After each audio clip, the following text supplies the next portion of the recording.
جو بالغ ہو عقل کے اعتبار سے، اس کو یہ علم ہو کہ میں اس مہلک بیماری کا شکار ہو چکا ہوں. اس بچے کے تاثرات، اگر کوئی ایسا بچہ آپ کی نظر میں ہے، کیا تاثرات ہیں جب اس کو پتا ہے کہ میں اس مہلک بیماری کا شکار ہوں؟ تو وہ کیا سمجھتا ہے، وہ کیا مطلب اس کی فیلنگز جو ہیں وہ ذرا ضرور میں چاہتا ہوں آپ بتائیے. جی بالکل ملک صاحب، اصل میں جو یہ بچے ہمارے پاس آنا شروع ہوتے ہیں، ویسے تو وہ 6 ماہ کی عمر سے ہمارے پاس آنا شروع ہوتے ہیں، ٹھیک ہے، بلڈ لگوانے کے لیے. لیکن اس کے بعد ساتھ ساتھ جب وہ بڑے ہوتے ہیں، اور اس وقت ہمارے پاس کافی پیشنٹ ایسے ہیں جو شروع سے لے کے اب تک ہمارے پاس ہی بلڈ لگوا رہے ہیں، اور ان کی عمر 12 13 15 سال ہو گئی ہے. لیکن جس طرح آپ بات کر رہے ہیں کسی کو پتہ ہو، تو میرے ضرور ویسے تو بہت سے بچے ایسے ہیں جو اس وقت ان کو پتہ ہے کہ یہ بیماری ہمیں لگ چکی ہوئی ہے. اور جس طرح کہتے ہیں کہ اللہ تعالیٰ کسی کو اگر کوئی بیماری یا کوئی مصیبت اس پہ دیتا ہے تو ساتھ اس کو پھر صبر کی بھی توفیق دے دیتا ہے. تو یہ بچے جب ہمارے پاس آتے ہیں تو آپ یقین نہیں کریں گے کہ وہ خود اپنا ہاتھ آگے کر کے کہتے ہیں کہ مجھے نیڈل لگائیں، کیونکہ اسے پتہ ہے کہ جب تک مجھے یہ نیڈل نہیں لگے گی یا مجھے یہ سوئی نہیں لگے گی تو تب تک میری جان نہیں چھوڑنی ہے. تو وہ خود بخود، بلکہ کبھی کبھی اپنے والدین کو بھول جاتا ہے، تو وہ خود یاد کرواتا ہے کہ آج میری ڈیٹ ہے وہاں پہ جانے کے لیے، آج مجھے بلڈ لگوانا ہے آج وہاں پہ جا کے. تو ایک بچہ ایسا ہے جو مجھے ابھی تک یاد ہے، جو میری آنکھوں سے نہیں جا رہا ہے. مدثر نام ہے اس بچے کا، بلکہ نام تھا، وہ بیچارے کی پچھلے تقریباً 1.5 ماہ ہو گیا اس کی ڈیتھ ہو گئی ہے. اور وہ تقریباً 16 17 سال کا تھا، اور 6 ماہ کی عمر میں ہی ملک صاحب اس کو مسئلہ ہوا بلڈ کینسر کا، اے پلاسٹک انیمیا.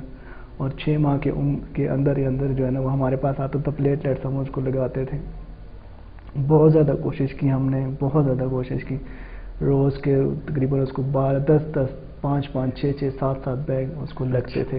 اور بہت کوشش کی، اس کے والدین نے بہت زیادہ کوشش کی، ہم نے بہت زیادہ کوشش کی، لیکن اللہ تعالیٰ کا جو منظور ہوتا ہے ہونا وہی ہوتا ہے. بے شک. تو وہ اس بچے کی ڈیتھ ہوئی، اور وہ مطلب جب وہ آتا تھا، جب میں اس کے چہرے کی طرف دیکھتا تھا تو ایک عجیب سی اس کے چہرے پہ مایوسی ہوتی تھی کہ بس شاید اس کو پتہ چل گیا تھا کہ اب میں نے نہیں بچنا. ٹھیک ہے، کیونکہ یہ مرض جب ایسی ہوتی ہے کہ جب اس کا آغاز ہوتا ہے تو تب سے ہی پیشنٹ کو پتہ چل جاتا ہے، یا اس کو بتانے والے بتا دیتے ہیں کہ اب تمہارا اینڈ ہونے والا. اچھا یہ بتائیے گا مجھے، اس بچے کی کہانی سن کے دل کو بڑی تکلیف پہنچی، لیکن یہ اللہ کی رضا ہے، اس میں ہم کچھ نہیں کر سکتے. موت ایک ایسا معاملہ ہے ظاہر صاحب جس میں کوئی بھی کچھ نہیں کر سکتا.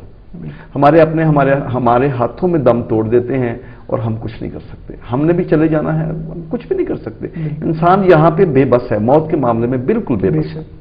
ظاہر صاحب یہ فرمائیے گا کہ آپ ان جو بچے ہیں آپ کے پاس 300-350 بچہ جیسے آپ بتا رہے ہیں جو مریض ہیں، کیا آپ صرف ان کو ہی بلڈ پرووائڈ کرتے ہیں یا کوئی اور بندہ بھی آپ سے ایمرجنسی میں آپ سے بلڈ لے سکتا ہے، یا آپ اس کو بلڈ دیتے ہیں؟ اگر دیتے ہیں تو کیا معاوضہ لیتے ہیں یا فری لیتے ہیں؟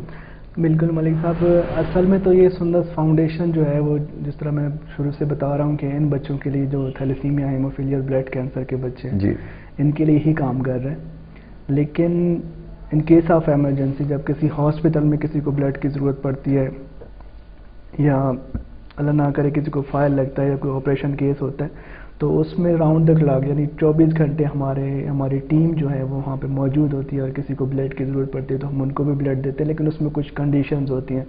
ایک تو یہ ہے کہ جو بلڈ ہمارے پاس ہوتا ہے اسپیشلی ان بچوں کے لیے ہوتا ہے، ان کی امانت ہوتی ہے، کیونکہ جب ہم کالجز میں جاتے ہیں کسی سے بھی بلڈ لیتے ہیں تو ان بچوں کا کہہ کے لیتے ہیں، تو ایک طرح سے ہمارے پاس امانت ہو جاتی ہے. تو ویسے اگر کسی 1-2 بیگ کی ضرورت کسی کو پڑتی ہے، اس طرح اگر اللہ نہ کرے مجھے ضرورت پڑتی ہے تو میں کوشش کروں تو اپنے گھر کے اندر سے ہی اپنے کزن سے، اپنے بہن بھائی سے لے کے جو ہے نا اس کو ضرورت کو پورا کر سکتا ہوں. لیکن سم ٹائم ایسا ہوتا ہے کہ جو بلڈ ہمیں ریکوائرڈ ہوتا ہے وہ ملتا نہیں ہے.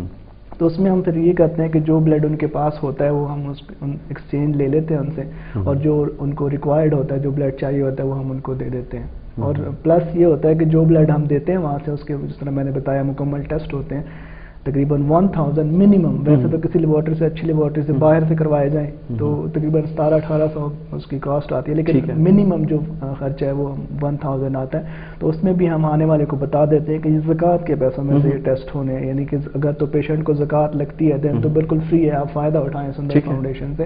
لیکن اگر آپ کے پیشنٹ کو زکوٰۃ نہیں لگتی یا آپ کو زکوٰۃ نہیں لگتی تو پھر اپنی خوشی سے جتنا بھی آپ ڈونیشن کر سکتے ہیں وہ ضرور اپنی خوشی سے وہ آپ ڈونیشن. اچھا، یہ زاہد ایک اور سوال ابھرا میرے ذہن میں نے اس کو نوٹ بھی کیا ہے. بچوں کو جب بلڈ لگتا ہے تو آپ کو کون کون سے مراحل سے آپ کو گزرنا پڑتا ہے؟ جی ملک صاحب بالکل.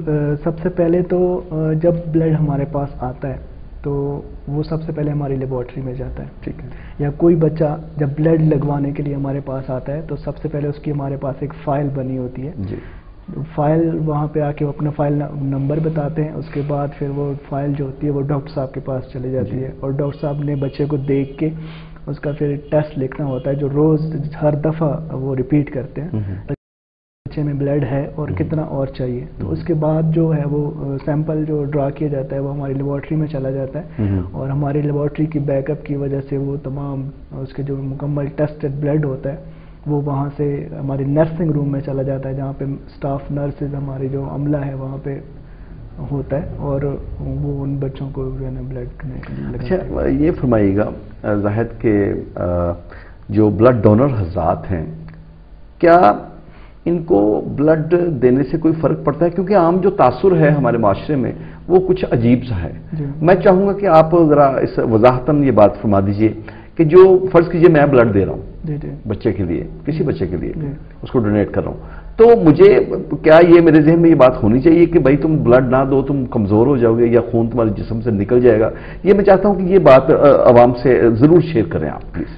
ضرور، بلکہ یہ تو ایک بہت اچھا سوال آپ نے کیا. اس سوال کے توسط سے میں ذرا بتانا بھی چاہوں گا کہ سم ٹائم ہم، بلکہ اکثر ٹائم ایسا ہوتا ہے کہ جب کالجز میں بھی ہم جاتے ہیں بلڈ لینے کے لیے تو اسٹوڈنٹس کا یہی سوال ہوتا ہے کہ ہم بلڈ دینے سے کیا ہو جائے گا، بلڈ دینے سے کیا ہوگا، ہم پڑھ نہیں سکیں گے، ہماری پڑھائی میں کوئی مسئلہ ہوگا، یا ہم کھیل نہیں سکیں گے، یا ویک ہو جائیں گے. یا تو یا فیمیل میں زیادہ تر یہ ہوتا ہے کہ وہ بلڈ دینے سے یہی کہتے ہیں کہ مطلب یہ تو سوئی سے ڈر لگتا ہے، اور دوسرا یہ ہے کہ ہم زیادہ موٹے ہو جائیں گے یا پتلے ہو جائیں گے. تو اس میں تھوڑا سا یہ بتا دوں، جس طرح آلریڈی میں بتا چکا ہوں کہ ہمارے جو ریڈ سیلز کی عمر ہوتی ہے وہ 90 سے لے کے 120 دن ہوتی ہے. اس کے بعد ہمارا بلڈ ہمارے ہی جسم کے اندر ختم ہو جاتا ہے، جو ہمارے کسی کام کا نہیں ہوتا. تو وہی ہم نے دینا ہے کسی بچے کو، یا اسی بلڈ سے ہم نے کسی کی زندگی بچانی ہے جو ہمارے کسی کام کا نہیں ہے. اور میں سمجھتا ہوں، میرا خیال ہے میڈیکلی ایک بات ہے کہ جب بلڈ انسان دیتا ہے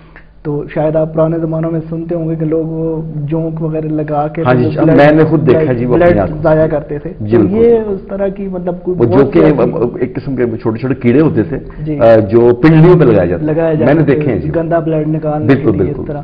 تو میرا خیال ہے کہ اس سے بہت سی ایسی بیماریاں ہیں جن سے انسان بچ جاتا ہے. بلڈ پریشر ہے، بلڈ ہارٹ اٹیک، زیادہ تر یہ جو بیماریاں ہیں، بلڈ اگر جو ریگولر بلڈ دیتے ہیں جو لوگ، ان کو کم از کم یہ بیماریاں نہیں ہوتی ہیں. اور میں سمجھتا ہوں کہ اچھا سب سے پہلے جب بلڈ وہ دیتے ہیں انسان تو اس کا نیا بلڈ بنتا ہے اور اس سے زیادہ تر جو ہے نا باڈی کو سپورٹ کرتا ہے. اچھا زاہد، یہ بھی بات شیئر کیجیے گا کہ ایک بیگ جو ہوتا ہے، کیونکہ کچھ لوگوں کے مطلب پتہ نہیں ہوتا، ان کو علم نہیں ہوتا